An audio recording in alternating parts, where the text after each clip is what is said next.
Right, bonus episode for the pod / documenting the journey. We'll do like 10-15 minutes. James / Jimmy Hill, as he's famously known.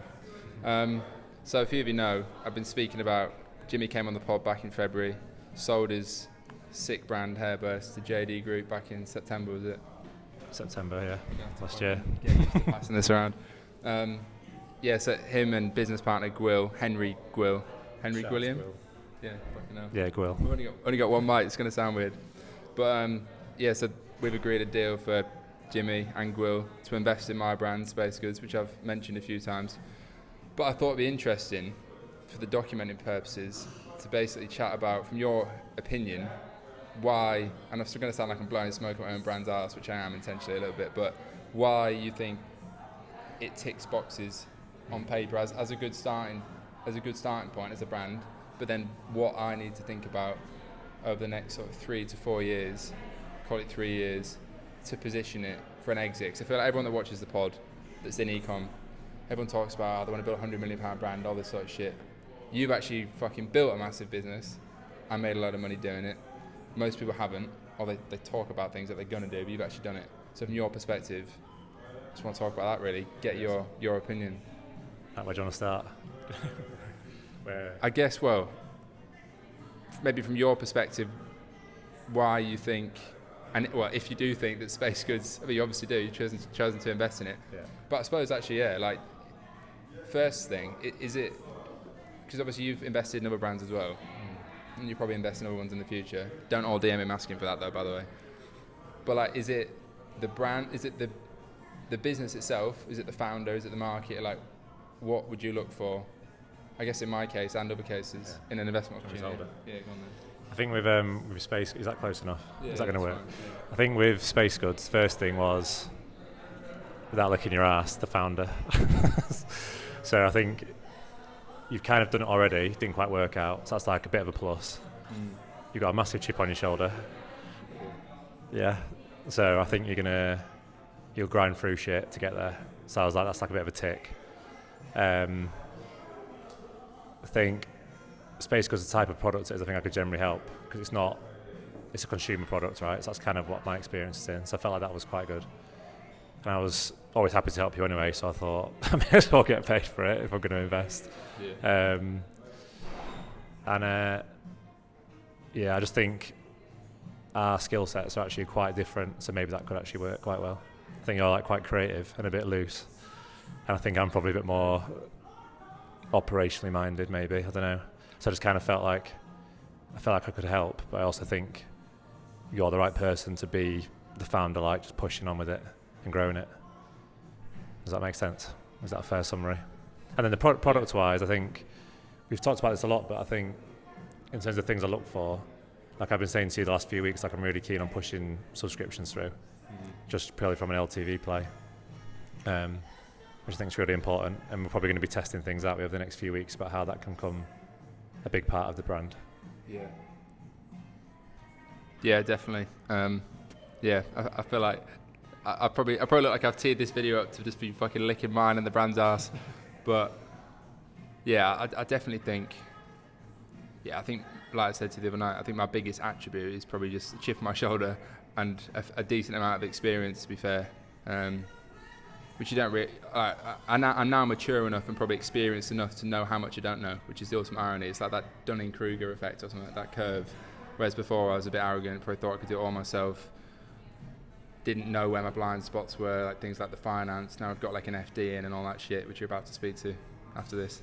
And yeah, obviously I've just come to the view, I probably always thought I had to own the whole thing before. But obviously money helps massively, of course, getting capital in. But yeah, fucking hell, it's like a win-win for me, getting investors in. And obviously you're not the only investor, but you'd be the biggest one and probably the most actively involved one, you and Gwill, who's not here. It's fucking, in my view, it's I'm getting money, the business is getting money, which helps the business. It makes me more accountable because I've got people fucking checking in, particularly more active investors, I imagine you will be. And ultimately, you then have the business's best interest at heart because you're financially invested. Not that that's probably your primary goal, because I mean you've probably made enough fucking money to not be too fussed about making another XYZ million from this, but maybe you are. But I mean, I suppose that's another question. From your perspective,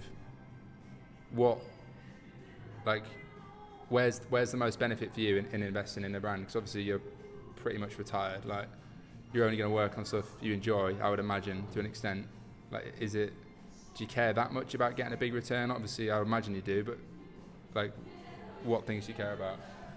I've been trying to figure this out over the last few years, I think. My number one focus is like enjoying it. That's pretty much the goal, is enjoying it. And I think anything in life, like whether it's sport or business or like golf or whatever, like I think just like winning is quite enjoyable, and just seeing things progress. So I know I'll enjoy like being on the sidelines and like having a chat with you about it, and as long as it's going well, I know I'll enjoy those chats. And it's just nice to see things grow. And if I can, invest and I'm like part of that growth, then great. It just makes me feel good, I think. But I wouldn't. Yeah, probably that's the most important, just the enjoyment. Not too. I mean, getting a return on money is a bonus, but it's not. Yeah, it's not the primary goal, really. It kind of isn't. I think it's good to be financially invested, and you sound like the end result is you get money, which is good, but really it's just about seeing something grow and seeing people do well. Love seeing people do well. It's like one of the best things, being around winners and stuff. Yeah, I got another question. Right, I'm going to try and keep this fairly short, but I'll get onto more specific e-com stuff in a minute. But we've sort of spoke about this at dinner a few times, like out here and shit. And a lot of people, I think, would probably imagine it. I mean, I've thought about it. Not that I'm fucking anywhere remotely close to your level of financial success at all, but I would like to be. Do you ever worry that, like, because you've like made it financially, and obviously that's what like a lot of people that watch this podcast want to do, I certainly want to do, etc., have that like freedom to do basically do what you want when you want. Like, where do you get most fulfillment in life now? I mean, obviously we've kind of just spoke about it from an investment perspective, but also where do you see yourself investing your time over like the next few years, just from like a lifestyle day-to-day perspective? Like, do you have the desire to fucking get your hands really dirty in the trenches again, or are you way past that? Or is it other things like investing in brands? I don't know. Have you got other fucking completely non-business related interests you want to pursue that you maybe don't speak about on pods and that? I don't know. I'm still actually involved in Hairburst still. Yeah. So that's still a goal for me. I'm less involved in terms of like the day-to-day now than I was in the past, but I'm still heavily invested in that. In terms of enjoyment, I think like I'm literally just as it is, like on this trip, on previous trips we've been on recently, I'm just trying to figure that question out. It's just not a simple answer. I think what I have realised is I think a goal is super important. So I kind of did the Hairburst thing for like 10 years. So I spent my whole time was just focused on that one goal, and I think I didn't realise it at the time, but having that goal was actually a big driver. I assumed that I was just doing it because I liked it. But then when it comes to a chapter ends and a new one starts, you reassess like what you're doing with your time and stuff. So I'm still trying to figure it out. I think I enjoy having conversations with interesting people. That's like number one. Yeah. A lot of people are interested in founders. That's like another plus. I think it's post, let's say I'm fully not involved in Hairburst in like, I don't know, 3 years time or 4 years time, whatever. That's probably when I'll really answer that question, but I actually don't know. Yeah. But what I have realised is I do need a goal, whether it's like a running time or a golf score or a new business thing would have to have an end target, and then chasing that target I think is where a lot of fulfillment comes from, not the actual achieving it. Because when it's done, it's done. Yeah. Got another question. Does money make you happy? And I know we sort of spoke about this on the pod before, and you mentioned that obviously like for you you'd made a significant amount of money pre-exit, which I don't know if that's common or not with founders. Maybe in your case slightly more than usual. So it's not like it all came at once, but now at this level, you probably have an even better perspective to answer that question. Yeah. So what do you think? If you was to say like the quick answer, would probably be no. But I think it gives you the opportunity to be happier. Probably what I think the answer is. If you just cold question is, does money make you happy? Then no, because one or two things in your life could not be quite right, and you definitely, do you know what I mean? I've had, I think I said on the pod last time, but I've probably had some of my lowest moments when I've had money before I had money, you know. So I think the short answer is probably no, but I think it does give you the opportunity to experience better things, get more pleasure, I guess, from things, and have more fun. So the opportunities to be happy and maybe bigger.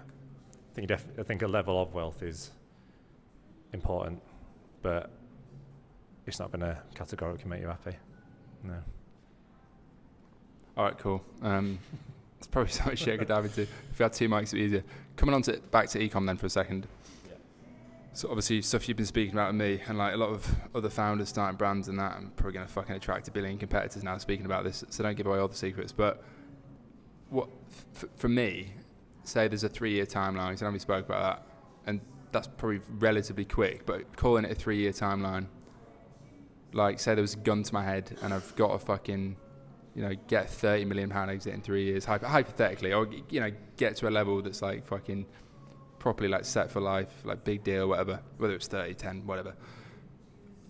What should I focus on in terms of, and this is applicable to any founder, but I'm just using me as an example, what should I focus on business-wise in terms of like growth, revenue, profits? Obviously there's a lot of debate, you know, you read about companies raising a shitload of money, never been profitable, but still getting big exits, but the economy's changed a bit now.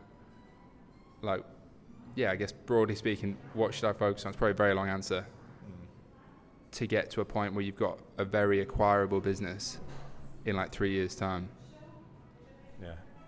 I think the first point is probably a lot of things are actually out of your control when it comes to exit.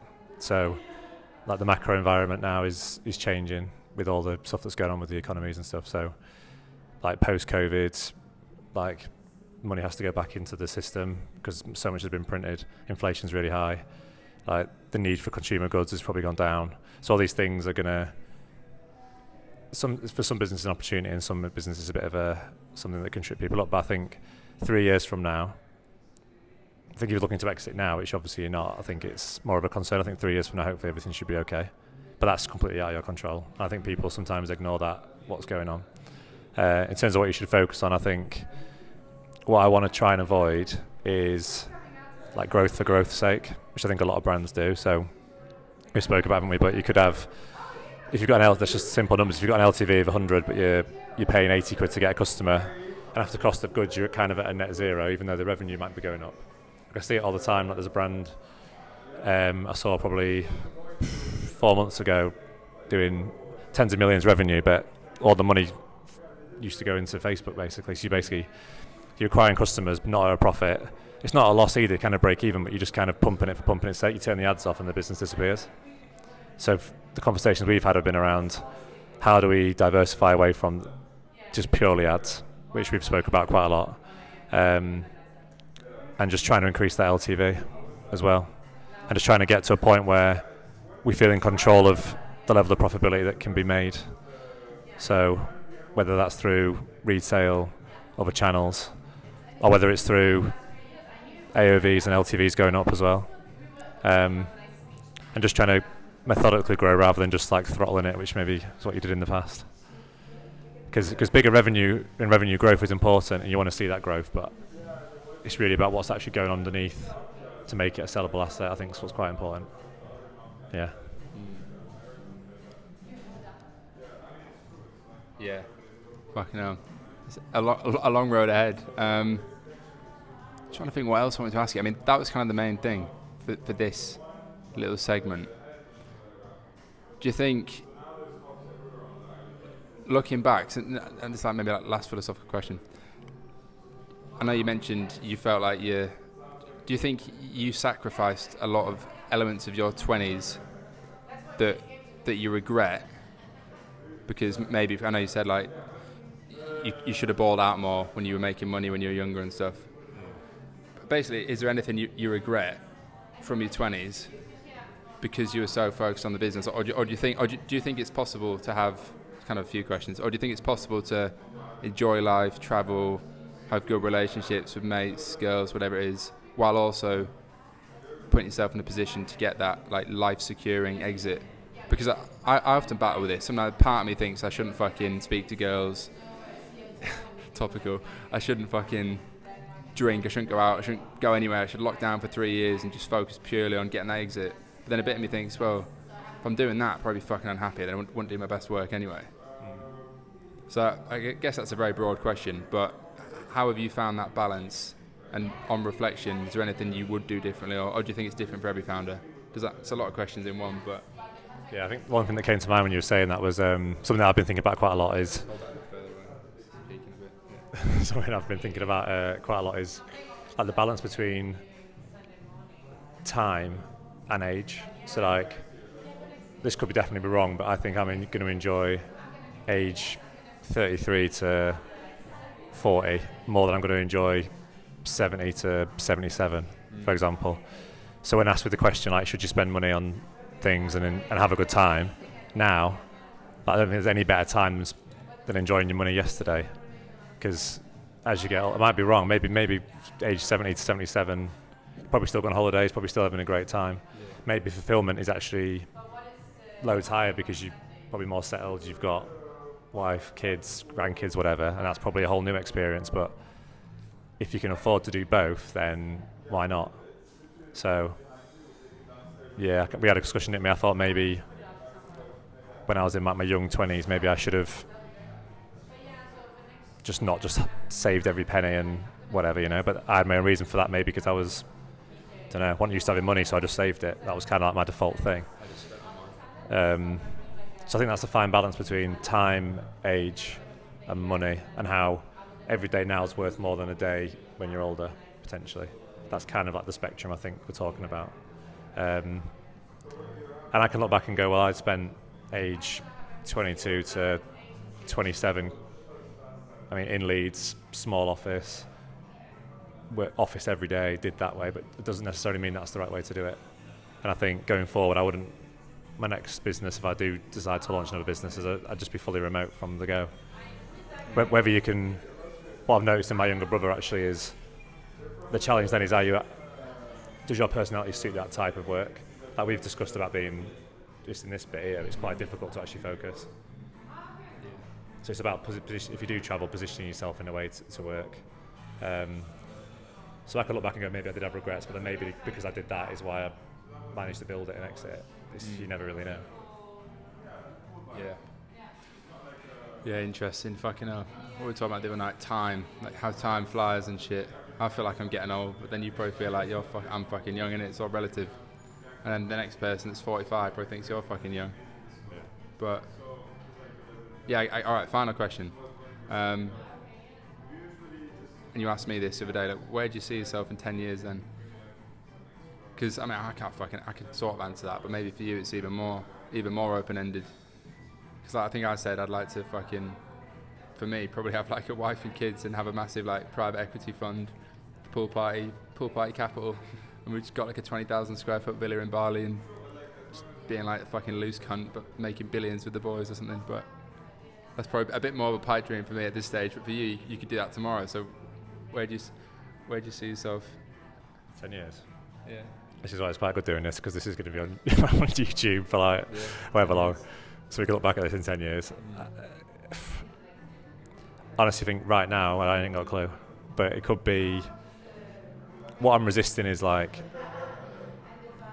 throwing myself into a brand new thing like deep, because what my biggest worry is, if I do that, I know how quick 10 years went with growing hair bursts, so I'm very cautious about that. So I'm really taking my time with it. I think I really, like since the age of whenever I read the 4-Hour Work Week, like when I was probably 20, something like that, I always prioritised travel.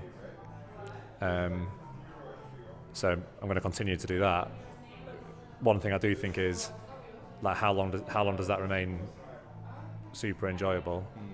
And is there another way to do things? I don't know. Like a lot of people my age are kind of, I'm 33 now, a lot of people are settled, kids. I'm sure that'll happen at some point, but I haven't really got a plan. I'm quite enjoying just, there is no really end to this. I'm just kind of like living my life day by day at the moment. So it's quite hard to answer. I'd like to think I'd probably continue to invest, work with interesting people, want to enjoy my work. My investments are ticking along, so I should be like very secure for life. So still trying to figure it out, but it's definitely not. I think a lot of people who exit go through the same thing. It's not easy to figure that next bit out, because you have a big goal for so long and you hit it. Then what? I don't mean I'm 9 months later. I'm still trying to figure it out. But hopefully, still doing some business that I enjoy, investing and enjoying life. Yeah, sick. Very vague. And if I were you, I'd buy a pink Rolls-Royce Cullinan black badge, but maybe you're less grotesque than me. Right, we'll wrap it up there. As usual, I don't know what this is going to be, a podcast or a fucking document the journey episode, maybe a bonus episode. Subscribe to the pod. Pool Party Social Club coming soon in some way. And yeah, see you in the next episode. Cheers for watching. Peace.